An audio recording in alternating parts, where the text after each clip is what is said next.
All right, I think, yes, you can see me. Welcome, everyone. Thank you so much for being here at our fluoride feedback session. We are recording this meeting. As you can see, it is also hybrid, so we have an online presence as well.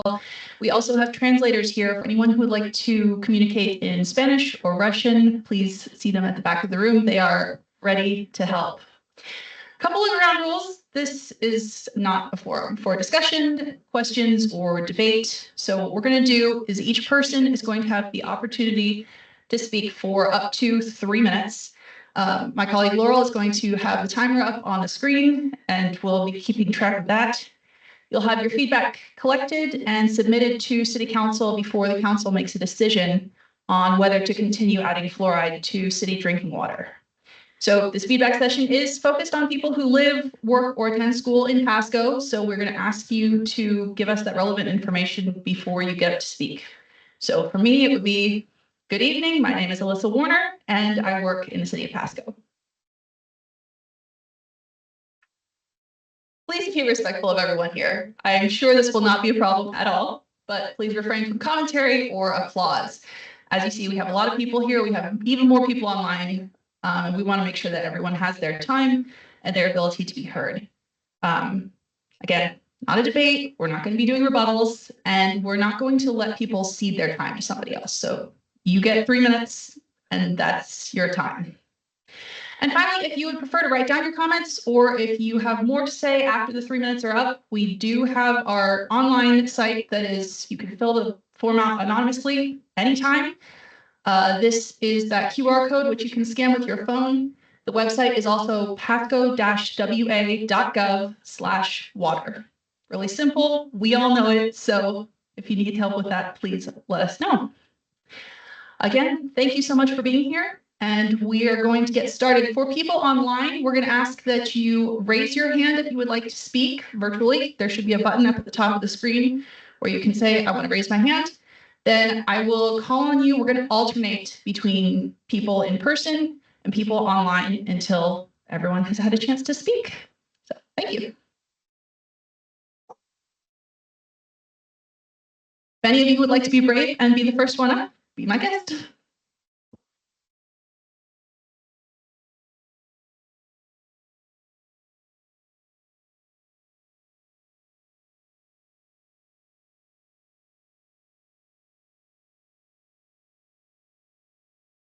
How's that? All right. Well, good evening. My name is Willow Black, and I'm a dentist in Tri-Cities. I've grown up in Pasco. I live in Pasco. I've been practicing for 30 years. And I'm also the president of the Benton-Franklin County Dental Association. And on behalf of the Benton-Franklin County Dental Association, I urge you to reconsider your current stance on community water fluoridation. For 80 years, dentists have advocated for water fluoridation to help reduce tooth decay, particularly in young children. Our position remains unchanged. Fluoride, when properly dosed, has an extensive and proven safety record.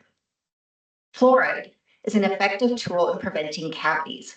Removing it will significantly increase the risk of tooth decay for the youngest members of our community. There is a crucial window of time when systemic fluoride offers the most benefit. And once this period passes, we cannot make these teeth intrinsically more resistant to cavity-causing bacteria. Dentists who treat very young children and developmentally delayed patients understand the risks associated with providing treatment to these groups. General anesthesia or sedation, which is required for many of these patients, has a higher risk profile than treatment with local anesthetic alone. Children who have had the benefit of systemic fluoride are less likely to get cavities at very young ages.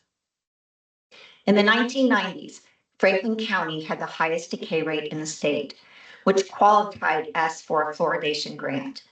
While our decay rates have improved over the years, we still have progress to make. Many of our citizens rely on Medicaid for both medical and dental care, and access to these services is limited. With announced cuts in state-funded Medicaid for dental treatment and expected further cuts at the federal level, now is a critical time to maintain community water fluoridation. Thank you. Thank you. Can we hear from Joseph online, please?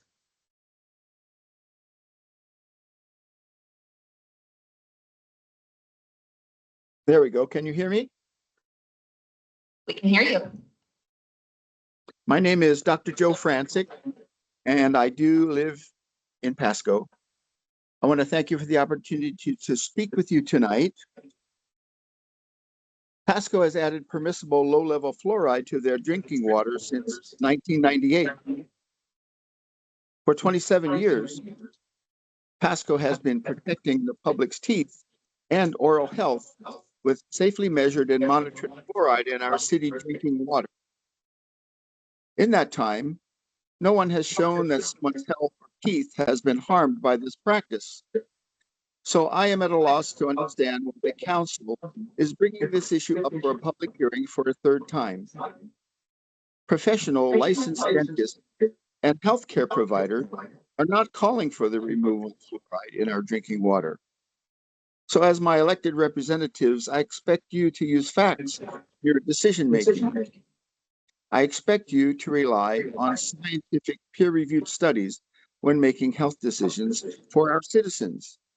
I expect you to listen to health professionals in our health department and the practicing dentists and pediatricians in our community who are telling you that fluoride has provided a great public health benefit to our population, stronger, healthier teeth. This health benefit is most beneficial to the poorest among us who may not get to see a dentist regularly or have the benefit of dental insurance. The middle class and rich among us can simply go to our healthcare providers and get fluoride treatments if you remove fluoride from our water. The poorest among us may not have that choice. I do not expect my council representatives to pander to the misinformed who have heard something online to the contrary. The misinformed who do not understand peer studies. The misinformed among us who always say no if they personally don't know for sure something is good for the public. Allowing the poorest among us to suffer a lifetime of negative health effects because this council decided to take fluoride out of its water shows a lack of judgment, compassion, and scientific knowledge. I'm asking you to do what is best for Pasco. Please keep fluoride in Pasco's drinking water. Thank you. Thank you. Is there anyone in person who would like to speak?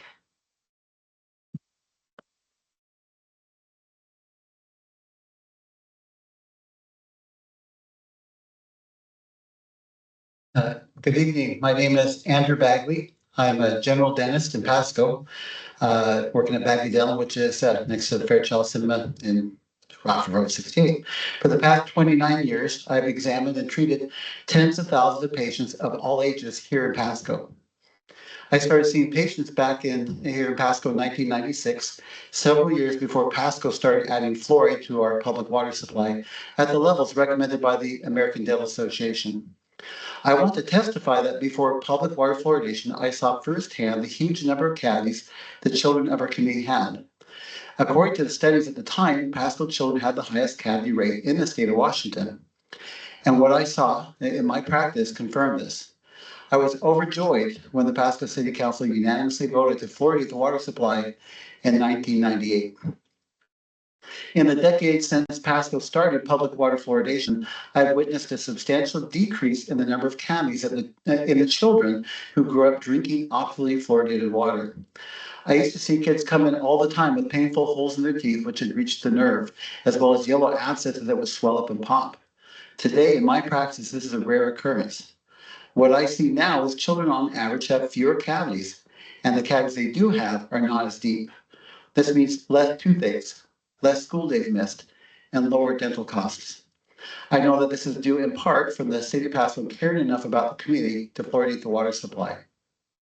Water fluoridation is safe, effective, and a low-cost way to improve the oral health across the entire community. It especially helps those families who may not have easy access to dental care. Removing fluoride would reverse its progress, leading to more cavities, more pain, and more strain on families and the healthcare system. Dentists know fluoride. We use it every day in our practice. We have read the studies, the good ones and the bad ones. We know that the vast majority of credible studies support the continued use of fluoride to safely prevent cavities. I challenge each of you to contact your dentist and ask them if they think fluoride is safe and effective. They will tell you yes. If you probe deeper, they might tell you that public water fluoridation is not good for their business because it reduces the amount of dental work they might have to fix up.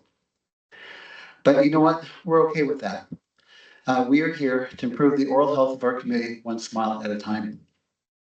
I encourage the council to look at the sound evidence that is readily available and continue to support public water fluoridation to keep Pasco's children healthy and smiling. Thank you.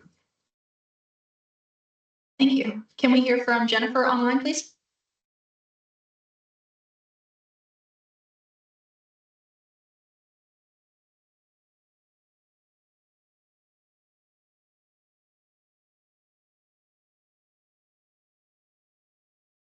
Jennifer, you should be able to unmute your mic now.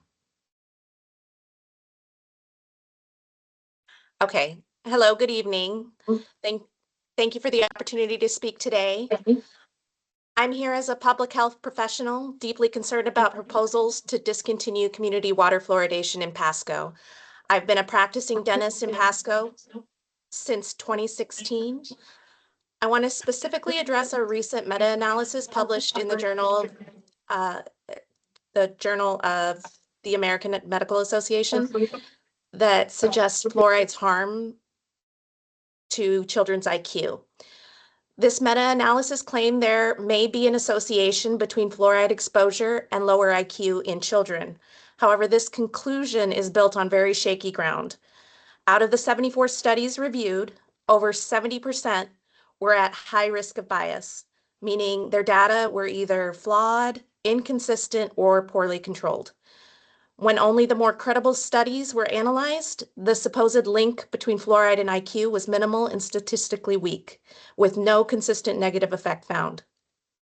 Even more importantly for Pasco, the studies that showed the most concern involved fluoride levels far above those used in U.S. water systems.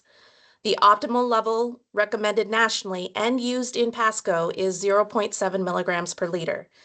Studies that looked specifically at these levels showed no association with lower IQ. In fact, both U.S. and international research shows fluoride at recommended levels is safe and continues to be one of our most effective tools for preventing dental decay, especially in children from low-income families, as the other speakers have mentioned. It's also worth noting that the National Toxicology Program report, which was based off the flawed JAMA meta-analysis, failed 2 different independent reviews by the National Academies of Science, Engineering, and Medicine after they found serious flaws in the methodology. The first page of the report was required to state that the findings do not apply to community water fluoridation. The studies being cited to stir fear rely on questionable measurements, like one-time urine samples that don't reflect long-term exposure, and include data from regions with naturally very high fluoride levels, which simply doesn't compare to the carefully regulated levels in Pasco. Removing fluoridation based on this flawed interpretation would jeopardize the dental health of thousands, especially vulnerable children and seniors, while offering no proven benefit. Council members, this is not just a scientific issue, it's a matter of equity, health, and trust in proven public health policy. Let's not roll back decades of progress based on flawed data. Let's protect the smiles and the futures of our Pasco community. Thank you.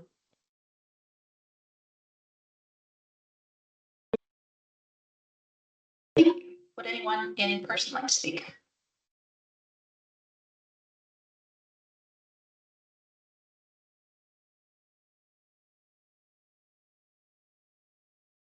All right, good evening. My name is Dr. Sarah Thomas.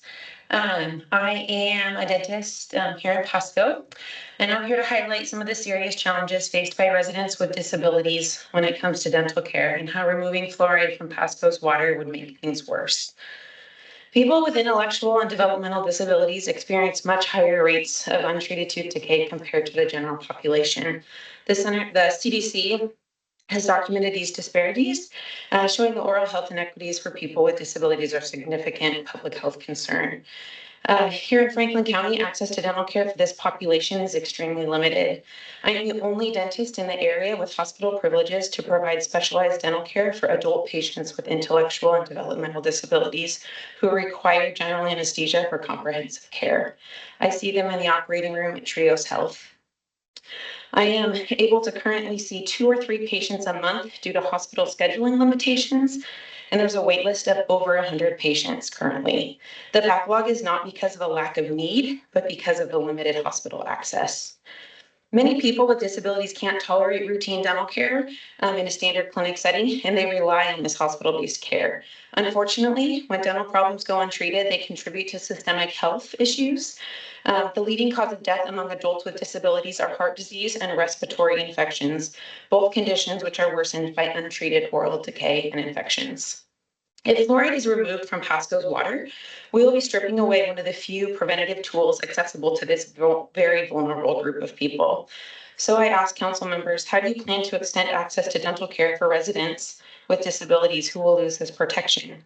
Without fluoridation, untreated oral disease will rise. It's going to push patients into the emergency system and drive up healthcare costs. Fluoride in the water is one of the few preventative measures available that does not require appointments, travel, or special accommodations. Removing this protection would disproportionately harm people with disabilities, increasing their risk of dental disease and related health complications. Please consider the impact on our most vulnerable residents as you deliberate. Maintaining community water fluoridation is a simple, effective way to help protect those who face the greatest barriers to care. Thank you.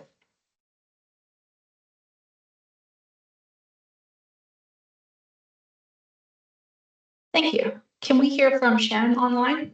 And a reminder for anyone who may have popped into the virtual part of the section a little bit later, if you would like to speak, please raise your hand and we will go ahead and make it so that you can unmute your mic.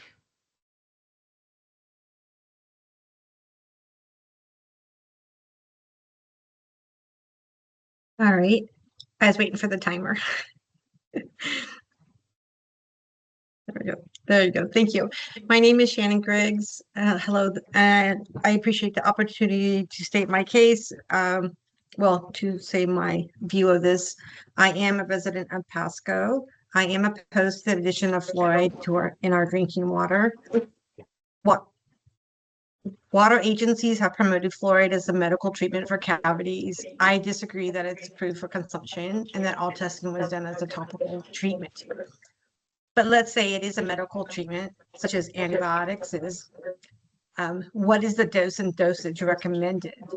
When prescribing medicine, doctors take in consideration different factors such as other medications, interactions between medicines, age and physical condition of a patient, allergies to medicines. When you are just putting it in the water, then you are overdosing or underdosing. There's no way that this is a prescribed medicine at that point. I personally have a documented allergy to fluoride. In low doses, it gives me a chronic itchiness and allergy and inflammation. While in a higher dose, I have an acute reaction, an attack of gastritis, bad stomach aches, diarrhea. It is very painful, similar to having gallbladder surgery. I am very careful when I travel. I believe that education about dental care and providing access to dental care should be the way we assist at-risk persons, not poisoning or over-medicating everyone else, including myself. This logic isn't there to support continuing this practice. I will not be able to continue to live in Pasco if fluoride is continued to be added to our drinking water. I do not believe that this is the way that we should go. This is flawed medicine. We would not think that antibiotics is good, so we're going to put it in the water because it's going to make everybody feel better. Is it we're going to provide medical care to people at risk? Thank you very much.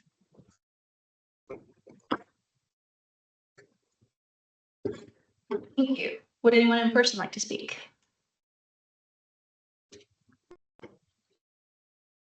Oh, it's fucking. Okay.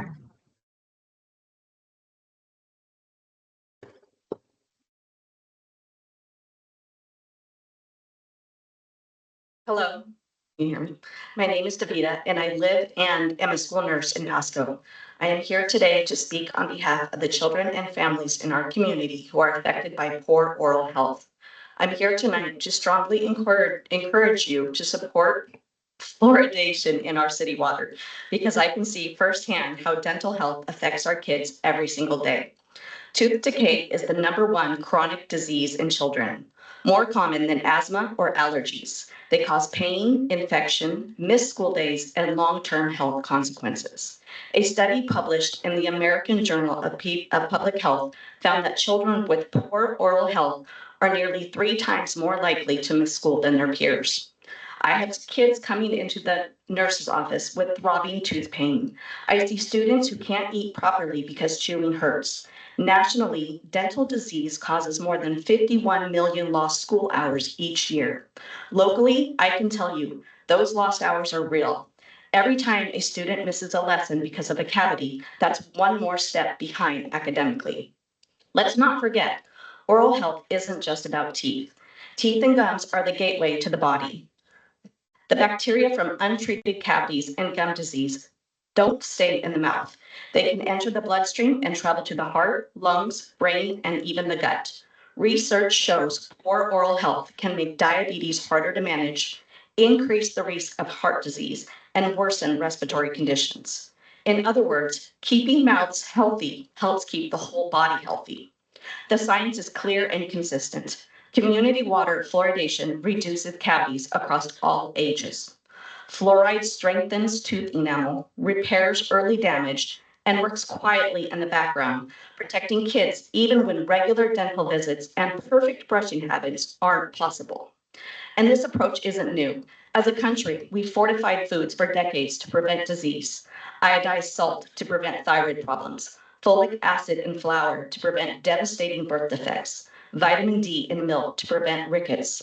These were all public health solutions that reached everyone, not just those who could afford supplements or specialized diets.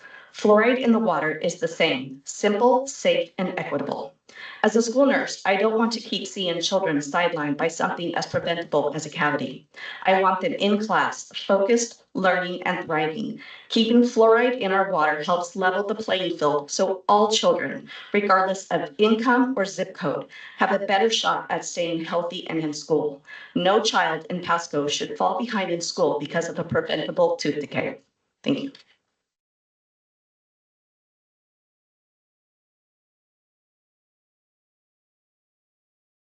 Thank you. I'm not seeing any hands raised online. So again, if you would like to speak and you're participating virtually, please raise your hand and we will allow you to unmute your mic. But in the meantime, if there's anyone else in person who would like to speak, please come forward.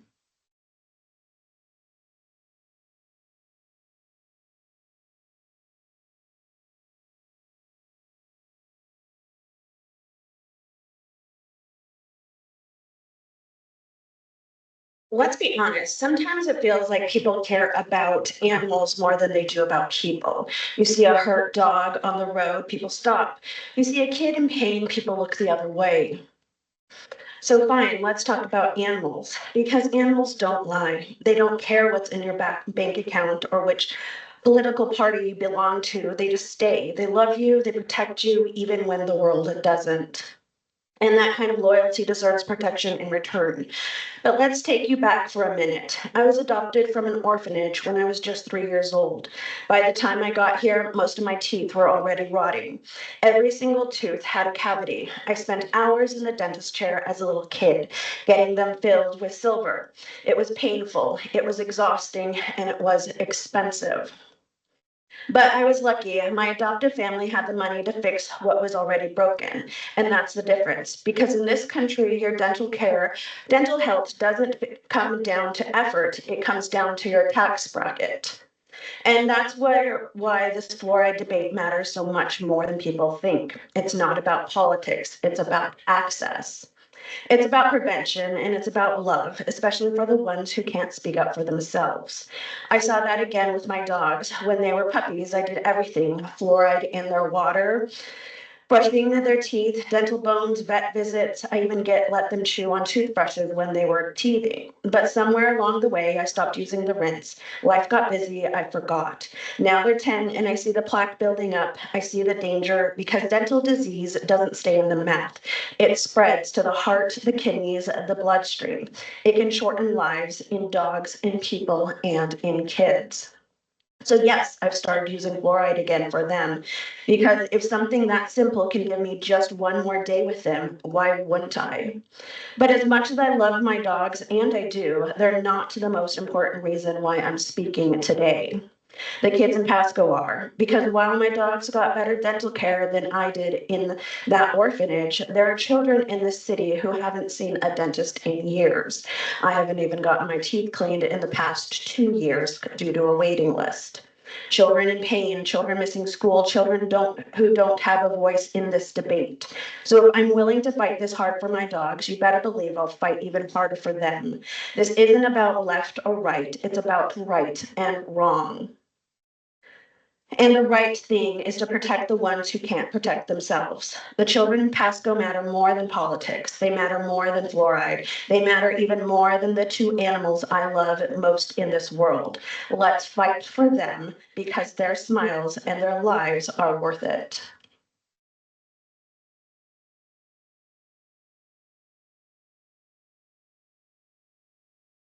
Thank you. Yeah.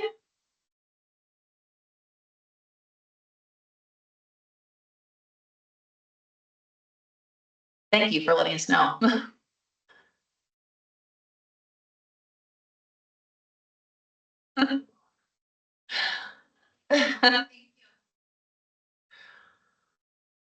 All right. Is anyone in person interested in speaking?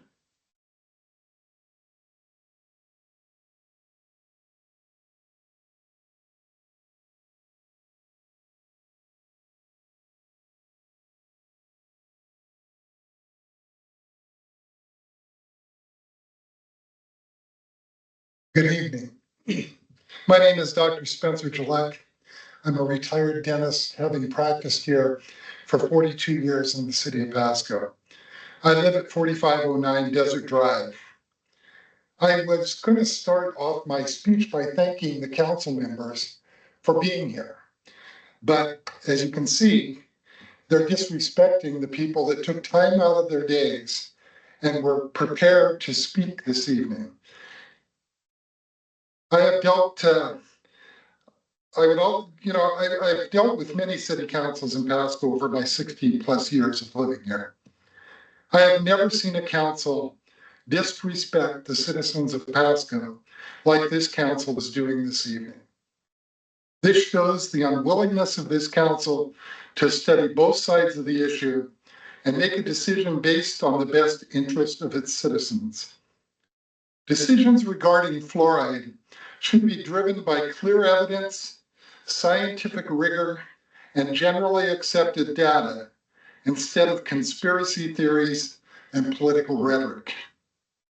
It is unforgivable to come into an important issue like this with your mind made up and just go through the motions as this council is doing. They should be ashamed. We're fighting over 0.7 of a drop of fluoride in a 10-gallon bucket of water, or 3.85 drops in a 55-gallon drum. I would hope that the news media, if they're here tonight, would make note of the council members who didn't think enough about the citizens of Pasco to attend this evening's meeting. I hope that when we have the opportunity to testify in September, the missing council members will show more respect for the people of Pasco and be present.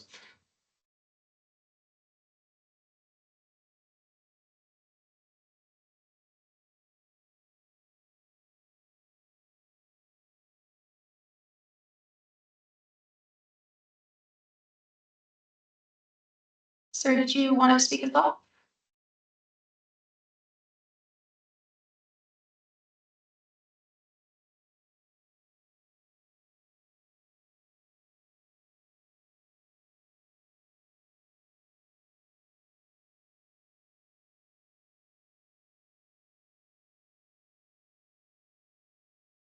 Good evening. My name is Zachary Luther. I've lived here in Pasco for 20 years, and both of my children have attended or currently attend Pasco Public Schools. I'm not a dentist, just a concerned citizen. I'd like to encourage the council to retain water fluoridation at the current level of 0.7 milligrams per liter. Water fluoridation is one of the great public health success stories. It's helped to improve dental health safely for decades. Peer-reviewed studies have shown dramatic reduction in tooth decay, about 25%, according to the Centers for Disease Control. Removing fluoride from our city water supply would lead to more tooth decay for the citizens of Pasco. Fluoridation is especially important for developing teeth, so removing fluoride from our water would impact children the most. The cost of that extra dental work would be borne by us, the people of Pasco, and would fall disproportionately on the poorest members of our community. The fluoridation levels currently used by the city of Pasco are exactly in line with recommendations from the U.S. Public Health Service, the Centers for Disease Control, and the American Dental Association. These levels have not been linked to any deleterious effects, and the benefits are dramatic and well documented. So once again, I encourage the council to retain city water fluoridation at the current levels. Thank you very much. Thank you. Is anyone else interested in speaking in person?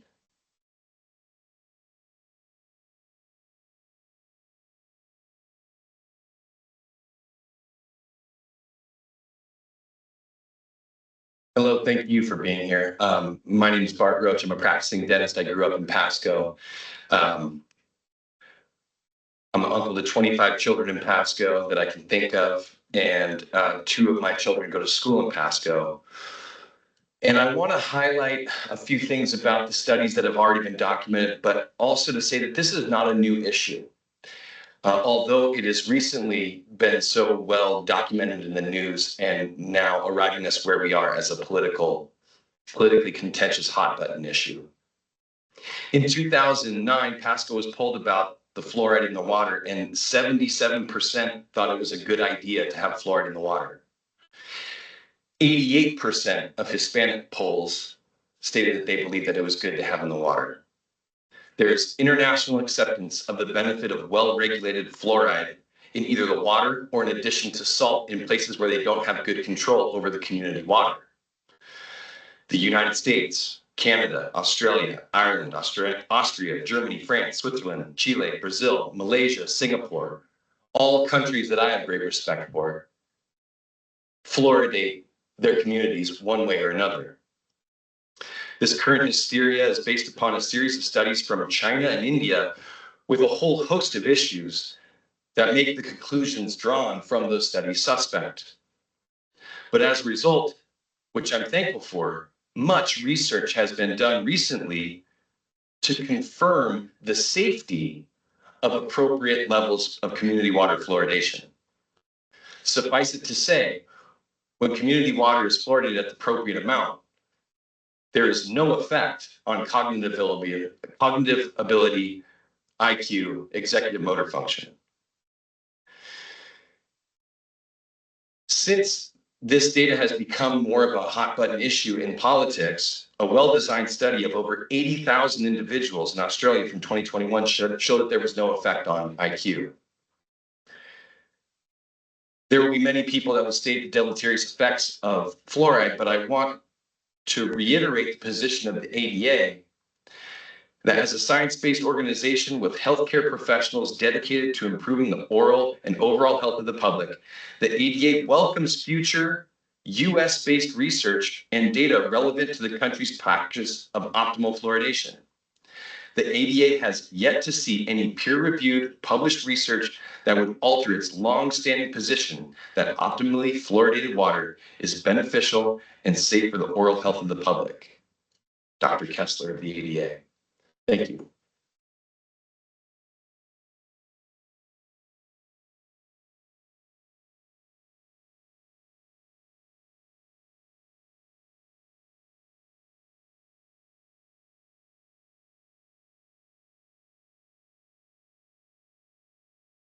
Evening, my name is Erica Chambers, and I'm a dentist here in Tri-Cities.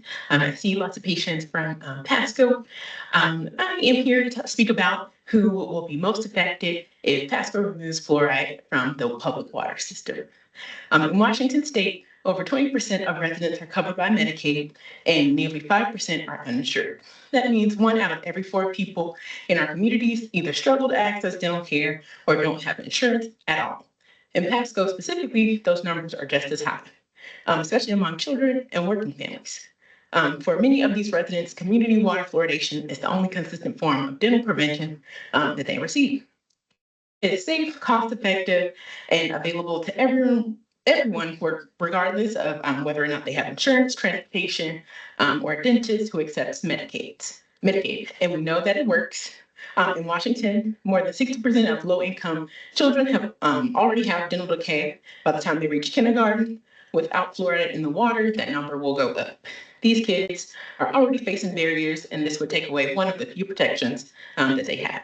Here in Tri-Cities, access to dental care is extremely limited, especially for families on Apple Health. Many dental providers do not accept Medicaid. For specialized care, like hospital-based dentistry, which is often needed for young children or people with disabilities, there's only one provider who spoke earlier today, Dr. Sarah, and she is currently only allowed, like she mentioned, just 1 day per month to treat those patients. And even though she's willing to do more, it's just that not able to, just based on the way the hospital is set up, and that wait list, like she mentioned, is over 100 people long. If the fluoride is removed from our water, we will see more untreated tooth decay, more emergency room visits, and more children in pain. Not because the parents didn't care, but just because the system is failing them. This isn't about politics like I mentioned before. It's about protecting people who who have the least protection right now. Removing that fluoride will hurt the most vulnerable people, thus children, low-income families, and those without consistent access to health care. Thank you.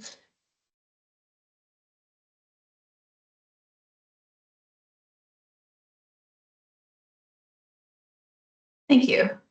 Again, for those online, if you would like to speak, we're asking you to raise your hand so that we can see that you would like to speak, and then we will go in and enable your mic so that you can unmute yourself. In the meantime, is there anyone in person who would like to speak?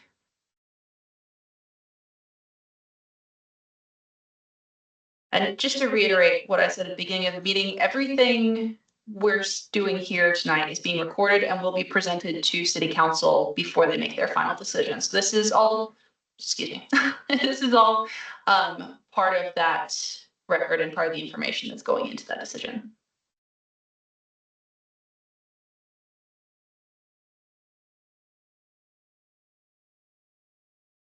Did I got it? Okay. Good evening. My name is Stephanie McCall, and I'm just a Pasco resident, and I'm a mom. I have a 11-year-old son who is autistic, and brushing his teeth has been a nightmare since the day he was born. It's a sensory overload for him. And so parents like myself, we really rely on that fluoride in our water to help prevent tooth decay. And so I'm a little bit shocked to hear that we're going against science and what's been known for at least the last 75 years of what helps prevent cavities. I'm really hoping that the councilmen will consider listening to the experts, which we've already had some come up and talk, and just think about people like my son who will suffer if you take out the fluoride of the water.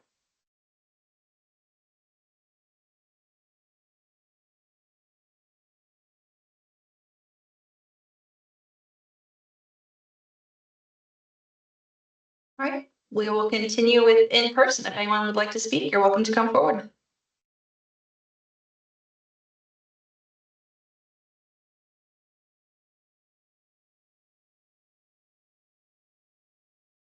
My name is Lindsay Palmer, and I am a dental hygienist, and I care for patients who live in Pasco, Kennewick, Richland, all over the Tri-Cities.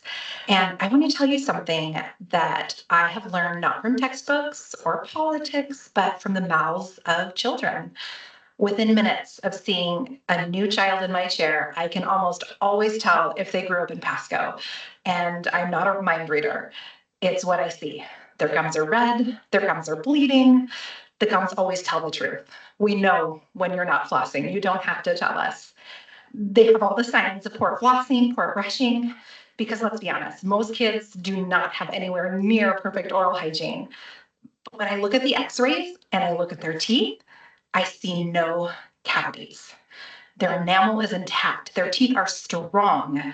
And I can speak to the former person, my sister. I take care of that little boy who has had so many challenges with brushing his teeth, but he doesn't have any cavities. And it's impressive and it's amazing. And that little boy will not have to endure sedation and trauma because he got that healthy start in Pasco. He got that fluoride. He got to have that strong start for his teeth. But when I look in those mouths, I'll casually ask, did you grow up in Pasco? And almost every time the answer is yes. How did you know? Or they tell me they grew up in another community that did have water fluoridation at optimal levels. And that is the power of water fluoridation. It doesn't just help kids who brush twice a day and floss regularly. Those people really barely exist as it stands. It helps the ones who don't, which is all of this. It's a safety net. It's protection for the real world where parents are working 2 jobs, where kids don't always listen, where brushing habits are not perfect, where diets are not perfect. And that's exactly why I'm so concerned about the decision being considered to remove fluoride from Pasco's water supply. Because when kids don't get that baseline protection of fluoride, decay happens fast. And that means more fillings, more crowns, more pain, more trauma from shots and drills, more fear of the dentist that can last a lifetime.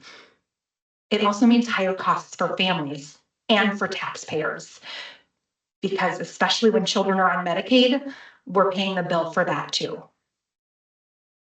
You might not sit in my chair every day, but I'm here to tell you the difference is visible, it's real, and it's very preventable.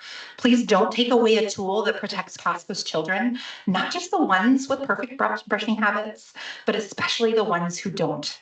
Fluoride works. It has over 75 years of studies supporting that it works and that it is safe at optimal levels, which is what Pasco does. It saves teeth, it saves money, and most importantly, it saves kids from pain and trauma. Thanks. Thank you. Is there anyone else who would like to speak in person?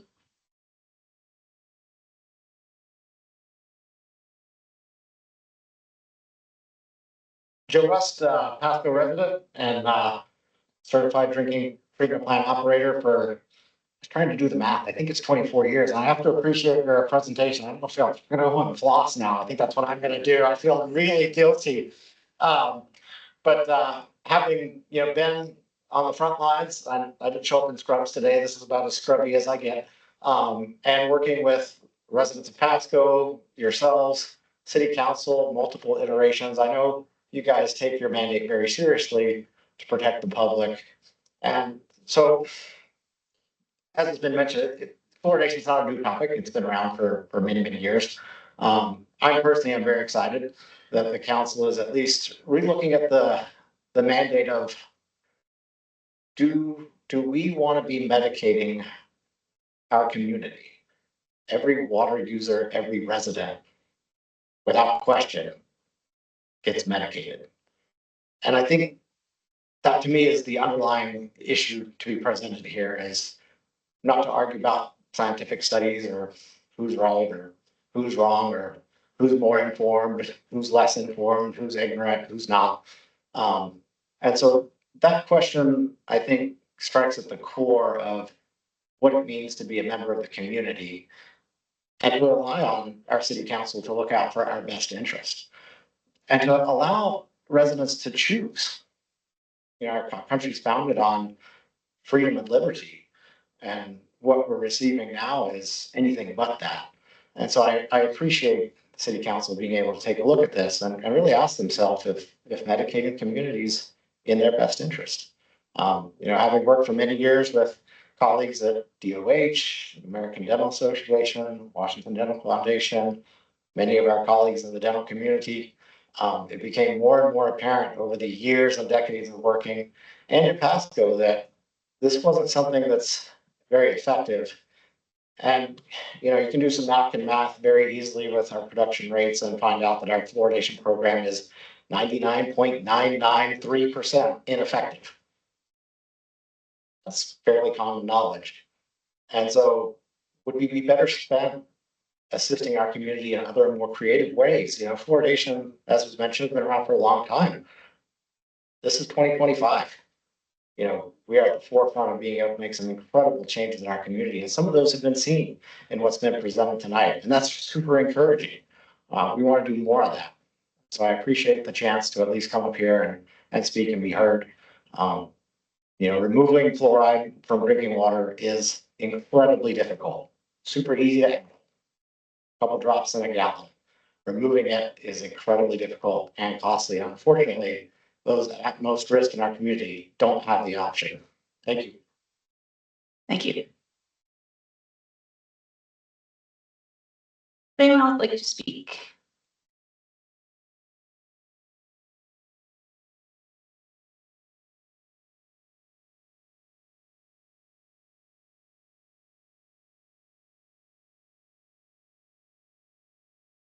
All right. We'll continue to have the virtual meeting open, but I think if everyone is done speaking, thank you very much again for being a part of this, and we will have this added to the record that is given to City Council.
Hey, Alyssa, I just shared that Canva graphic with you. If you wanted to share it on your screen, I can stop screen sharing.